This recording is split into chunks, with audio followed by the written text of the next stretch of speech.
It's cool to chilly outside at the moment and getting even colder overnight. Temperatures to start the morning tomorrow, similar to what they were this morning. Upper 40s on the North Shore. May see some upper 40s in the river parishes, but generally 50s.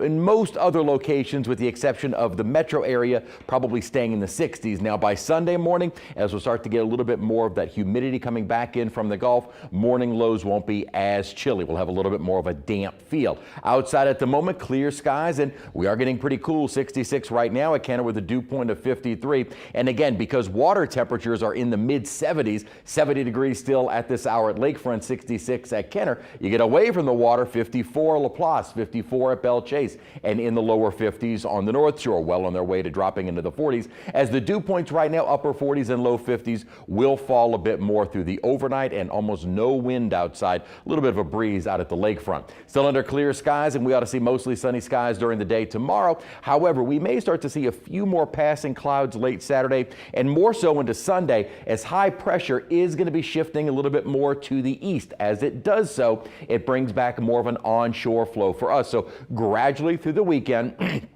still very comfortable, but gradually becoming a little bit more humid, and that'll help to fuel some rainfall ahead of a front that's on the way. Probably getting into the rainfall late Monday and on into Tuesday. Also at the surface, we have this big ridge of high pressure. Still pretty chilly out across the mountain west, but we are finally going to see the pattern shift a bit. And an upper trough is going to grab hold of temperatures that are in western Canada and bring them south. Now, it's going to kind of open us up for more of a winter-like feel, not frigid temperatures. It is still November, but certainly a pattern that will bring in this colder Canadian air down to the deep south. And we will see a more significant drop in temperature by the end of next week. So before the front moves on through, though, may have ample moisture to work with, but bringing us a pretty good chance of some rainfall on Tuesday, late Monday, Tuesday. Then as we wrap that rainfall up behind one front, we see a pretty decent temperature drop, because we are going to see our temperatures climb early into the week and then fall till about the low 70s for Wednesday. By Thursday, we kind of get this secondary surge of even colder air, bringing with it more of a winter-like feel, winter for us, as highs will stay in the lower 60s. Now, the moisture that could help to fuel those showers will actually be coming from the remnants of Sara. Sara is not going to make it into the Gulf, but its remnants could send some tropical moisture our way and help fuel the rainfall that we see on Tuesday.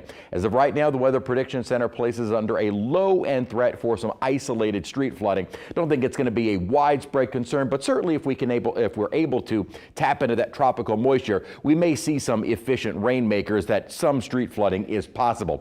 We'll have a better idea as we get closer to Tuesday as far as the timing and just what the rainfall totals are looking like. At the moment, a couple of inches throughout the course of the day. A chilly morning on Saturday, not as cool on Sunday, gradually warming up. Storms on Tuesday before our kind of first cool down Wednesday, and then pretty chilly as we wrap up next week. All right, fall straight into winter.